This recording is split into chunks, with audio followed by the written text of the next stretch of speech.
everyone. In this session, I have come up with yet another modern theory. Let me not disclose it right now. Let me have a kind of an imaginary situation for you so that you will yourself decide what this theory is all about. Imagine there is a house. There are some 8 people living in it. And it so happens one day that 5 of them go out, 5 elderly people go out and 3 are left behind. And then there is a heated argument between A and B and the C is watching the situation. So there is a long debate and an argument taking place between A and B, and this is all visualized red hand by the C, that is a silent observer. Then after the debate ends, the 5 who had gone out return back home. So then now C tells all the 5 that such a thing took place in the house, and with the kind of a first-hand information that C had, he gives all the information to 5 of them. Now it's the duty of the 5 to decide what is what and why such thing happened, or how could there be a kind of a resolution for all this. So now, given the situation for all the 5 who are not the first-hand observers of the incident, they have to visualize the things as told by someone in their own way. So it so happens, after a long time, all the 5 come out with 5 different things in their minds. So it could be because of this or it could be because of that. So all these 5 different things, they do not know how apt they are with regards to what went between A and B. But then, when that is not there, and when you are asked to use your imagination and build up something, you come with n number of outcomes. Yes, I am talking about reader response theory.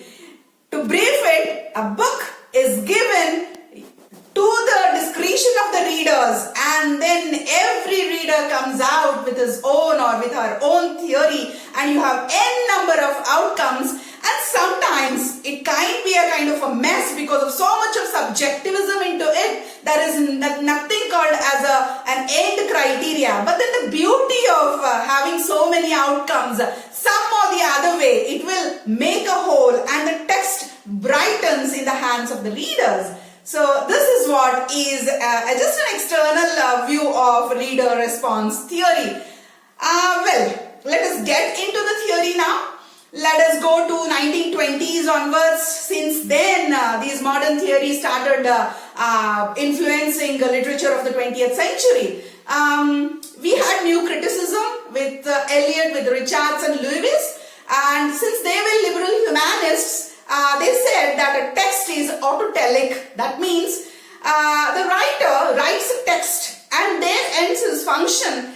Since everything that was there in his mind is being put into that text as a kind of a structure or as a kind of a construct with his own form, with his own style, with his own genre, everything is being put into the text stands very independently, and when the readers need to study this text, they have to segregate the text from its author. So the text is an independent identity. As I told, they were liberal humanists. They talked about the freedom of expression, freedom of opinion, freedom of idea that is already there in the text, and it is the duty of the readers to focus on the structure, keeping their whims and fancies aside, and find out what could be the meaning of the text. So what happened in new criticism of these people?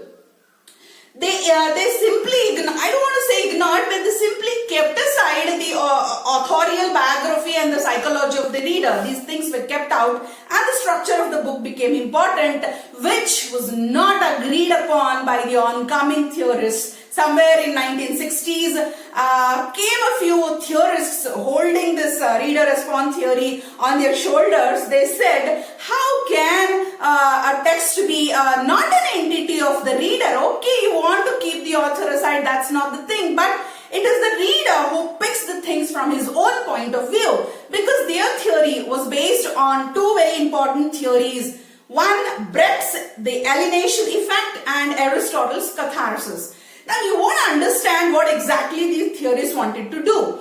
Now, whatever the writer has written in the book, So it is from his point of view. How much successful, as we see in Barthas, the death of the author, it could be a kind of a negative or a positive kind of an influence upon the author. So in order to avoid that, the reader has to have his own experience of the text with his own point of view. So for that, the Brecht theory, the alienation effect, comes to the base. So let us take an example. Now let us take Shakespeare's tragedy Macbeth. So to brief it, Macbeth was a Scottish general under the king Duncan. So after a series of victories in battles, he had won Duncan's heart so much that he was made literally the ruler of Cawdor. And then while he was returning from one such victory, he came across 3 witches who prophesied that he would be the heir to the Scottish throne after Duncan. So then there is a lot of risk in that. Soon after he becomes the king, there will be some people in the kingdom itself who could challenge him, and sooner or later his throne might get away from his hands. So after having heard, he rushes to the witches for the correct prophecy, but then the witches disappear, and with this in his head, this is totally a psychological play of Shakespeare. With this, he comes to meet Duncan, and every now and then he looks at Duncan from a different perspective. So he is in a kind of a dilemma whether to take away his throne and how loyal he is to him, and even now he is a general. So what is lacking in life? All these things are happening in his mind. It could be a kind of a preconceived ambition in his mind. So nothing is clear. But when he talks this to his wife, Mrs. Macbeth, well, Lady Macbeth, she wants to make it a reality, and she says, I am at the back of this ambition, so by hook or crook we will get the throne. So one fine day, in a fit of happiness, Duncan is at the home of Lady Macbeth, Mr. and Mrs. Macbeth, and after the meals, when all have slept and all the guards have been drugged into unconsciousness, so the murder of Duncan takes place. So after that, there is again a kind of a psychological turn in the mind of Macbeth. So was it right or was it wrong on his part? And every now and then this happens in the minds of Macbeth. Lady Macbeth comes and consoles him that this is right, this is right. So the right and the wrong is approached by the readers in some other way, which I will be telling after the story. So what happens? But then the children of Duncan, the heirs of the throne, they run away. But after some time they come back. Malcolm comes back, who is the heir. Then with the help of Macduff, somehow they plan to kill Macbeth. And when all this could happen, he has killed so many people. He has become so full of terror that people are not happy with the king, and so many things are going on, and unable to balance all this. One fine day, in her sleepwalk, Lady Macbeth reveals all the secret to her doctor, and soon after realizing that she has revealed such a great secret, she finds blood flowing on her hand. That is a kind of a hallucination that happens to her, and she commits suicide. And he is almost on a kind of a battlefield against Malcolm and Macduff, and when he comes to hear this news, he is being killed. And this is how this is how we see the end of Lady Macbeth, and Macbeth and the throne goes back to Malcolm.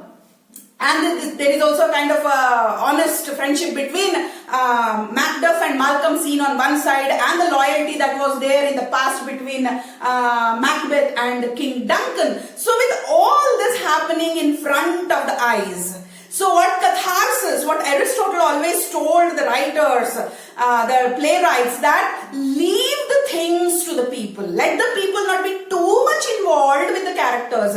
Let they have a kind of a catharsis. Let the pity, let the terror, let the fear come out, flow. But then let people gain what they want all by themselves, very independently. Keep them aside. So catharsis is not just getting into the character and feeling the pain or happiness. It is just coming out of the character, visualizing and putting all the best from the audience point of view, and realizing what could have happened, this could have happened. So there are many people who are witnessing in this play, and many can say that no, it was simply Macbeth's desire, or someone say that no, Lady Macbeth was none else but a part of Macbeth's conscience. conscience or part of Macbeth's psyche. She literally never existed at all. And then you can say that from initially itself, Macbeth was not loyal to Duncan.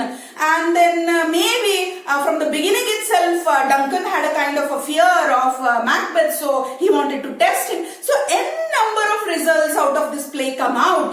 So Shakespeare wrote the play for the audience, and he gave a certain morale out of this. And there is the flaw of ambition that is there, which Shakespeare as a writer talks. But when the audience witness the play, they come out with different things. And this is what Aristotelian catharsis wants to do with the people and the audience, so that so many things come out of their hearts, and with a free heart they go back home.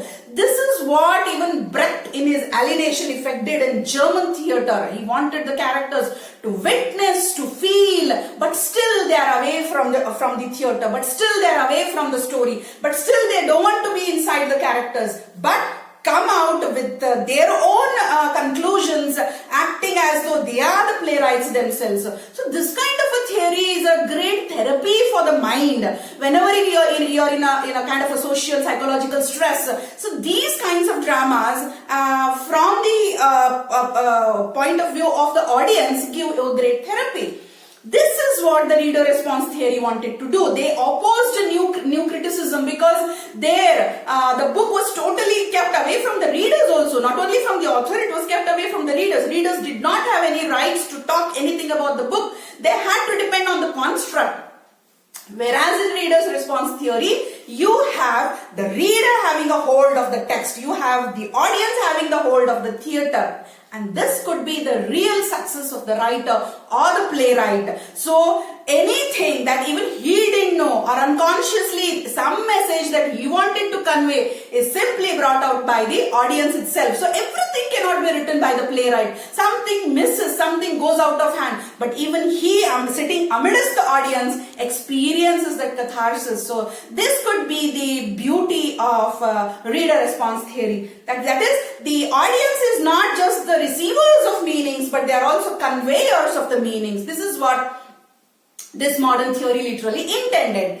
So now, from where it began, how it began, it actually it's a product of USA and Germany. So we have two important German philosophers, Edward Husserl and Martin Heger. They came up with two different theories again. Husserl came up with phenomenology. That is, see, you observe, whenever something is kept in front of you, immediately the outer appearance. So like if something is kept in front of me, this is what you witness in Stream of Consciousness novels of Virginia Woolf, especially the short story The Mark on the Wall. There is something dark on the wall, and at one stance she feels it could be a spider, and very next moment she says someone has fired a bullet and it's a hole, and very next moment she finds a very hollow thing taking her to some other air. So your mind works miracles. So this is what phenomenology of Husserl talks. Like you look at a thing and you come out with so many things. It is the external appearance. The appearance itself gives the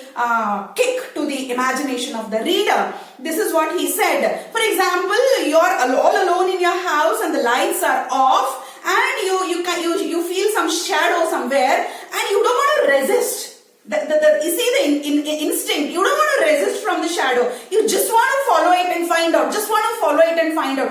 Though there is a lot of fear and anxiety. And the moment you find out that it was neither a shadow nor anything but a kind of an imaginary work or something else, there is a kind of a relief. So you don't want to restrict yourself from going. So this is how things attract you and bring out the fear or anxiety that already exists in you. So this was Husserl's phenomenology theory. And then you have Heger's hermeneutics. That is that is the first-hand interpretation. When something is told, the example that I told you in the beginning of my session, that what happened exactly between two people. You want to be the first to analyze. You want to be the first to interpret and come out with something. That's the natural thirst of a human being. If you don't bring it out, there is a kind of a coverage. He will never get into what the reader or the writer has intended to say. You should leave him. So the hermeneutics teaches us to have a first kind interpretation. Every person wants wants to be an interpreter. Every person wants to analyze things in life. So with these two things, they gave the foundation of the reader response theory.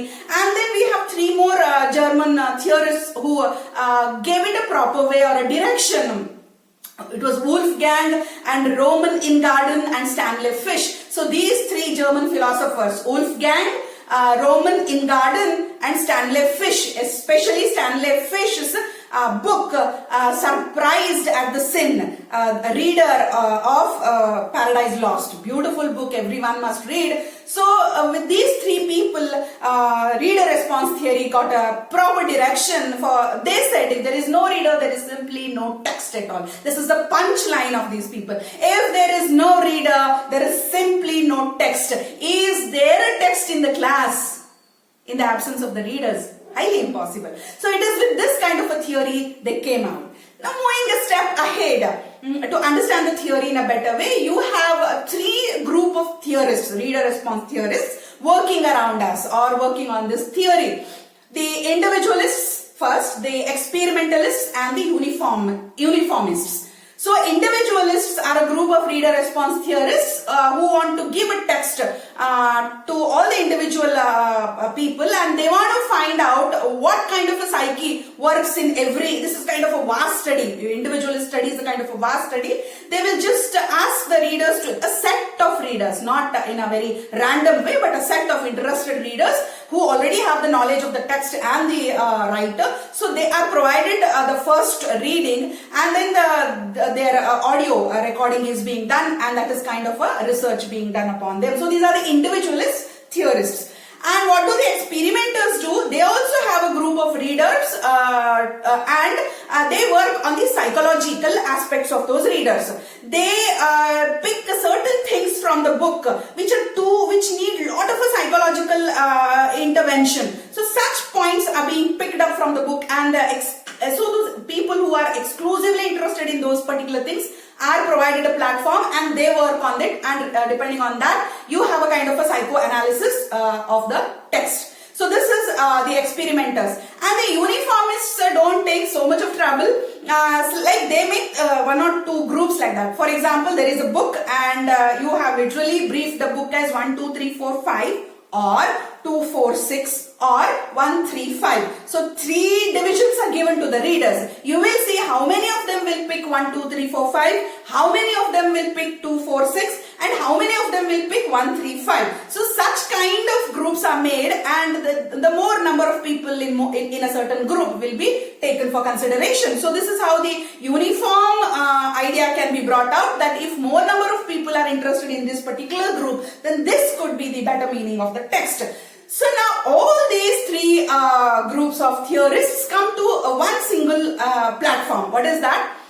When a writer writes a text, he deliberately keeps, for the benefit of the reader, some pauses, some blanks, some gaps, some lacunae, wherein immediately the readers get into and start finding out things. So look at the technique of the writer. This is so wise the writer is, that he has initiated the things and then he's just wanting that they should enter into those holes or enter into those blanks. So all these theorists have a look as to how these readers enter into those areas and come out with their efforts. So now, having had this kind of knowledge of theorists, we shall now find 2 kinds of readers. We have 2 kinds of readers in the reader response theory. One is the implied reader and one is the actual reader. And the implied reader is a model, he is a magician. So there are certain structures that is called as response inviting structures. This is what the theorists call response inviting structures. So in page 3 there is something which will immediately catch hold the attention of the reader. So it is for those readers especially who are literally interested in that genre. So for such readers, they have a kind of invitations there. So immediately these readers who are called as implied readers get attached to those structures and they come out with beautiful things. So these are the the implied readers. The actual readers don't depend, they don't have a knowledge of what invitation is being given by the author. They just read the book from their own personal experiences. So their personal experience, their knowledge or their imagination is the fodder for them. They do not have a knowledge as to how to find out where the author is wanting us to enter. So these are kind of applied readers. But implied readers are the best, who will fight maximum to bring out what is there in the text. So now what do these two readers are like the two sides of the same coin. One or the other way, the other day they will take the form of the other. So these readers come out with an aesthetic art. The artistic art is already given by the writer, and these readers, whether it is implied or applied, so they come up with the aesthetic areas. Now, after having known so much of reader response theory, we should also know one more person who influenced this theory, Harold Bloom. He came up with his book Anxiety of Influence. So what is this anxiety of influence? He said there is no text in the entire history of literature not being influenced by a previous text. In the sense, now he wants to refer, like he tells that there is a kind of a Oedipus relation between one writer and the other, one poet and the other poet. For example, when Wordsworth started writing his nature poetry, he was not very unhappy with Spenser, he was very unhappy with Milton, who were his precursors, because what his imagination was giving him was already being taken by those writers. So their influence was already on him. He could never feel himself to be an independent poet because he was being influenced, and the anxiety of influence somewhere took him away from what he literally wanted to express. So somewhere when he wrote something, he felt he was a Spenser. Somewhere then very next moment he felt, no, I'm not Wordsworth, I'm Milton rather. So this anxiety of influence that is there in a poet makes him forget certain things which can be brought out by the reader who knows Spenser, who knows Milton, who knows Wordsworth. So this is what happened again when Shelley wrote his poems. He had that anxiety of influence with regards to Wordsworth. He thought that Wordsworth has written everything that I wanted to do. So now this kind of hatred kind of feeling that they have for the previous, these poets are called as the belated ones. You have a Greek word, ephebe. So these are the belated ones. So there is someone who has already given birth to it. So these are the belated kids. So now you also have Wallace Stevens having these feelings for Whitman in American literature. So this is the kind of anxiety of influence that already is there on the writers. So maybe somehow they want the readers to talk as to what is not told by them. So this is how wonderful research can be done by the readers. So to understand all this reader's response theory, you can take the aid of books like you have Somdev Bhatt's Vikram and Betal stories. As the story goes on, you have immediate interpretations, your immediate interferences there by the audience, by the listener or by the reader. So that coming and going of the reader is a beautiful thing that is called as a response inviting structure. So this is how the writer leaves you space, leaves you areas where you can enter. So Alice entering into that rabbit hole is nothing but the reader entering into the book in his own way. So this is how each book symbolizes a kind of a reader for itself. It all depends on how much fun the readers get from a book. So reader's response theory, as against the new criticism, says that a reader should be given a primary place. They are the one who created text. So no reader, no text. This is what is being told by reader's response theory. Hope you enjoyed and understood the theory. Thank you, students.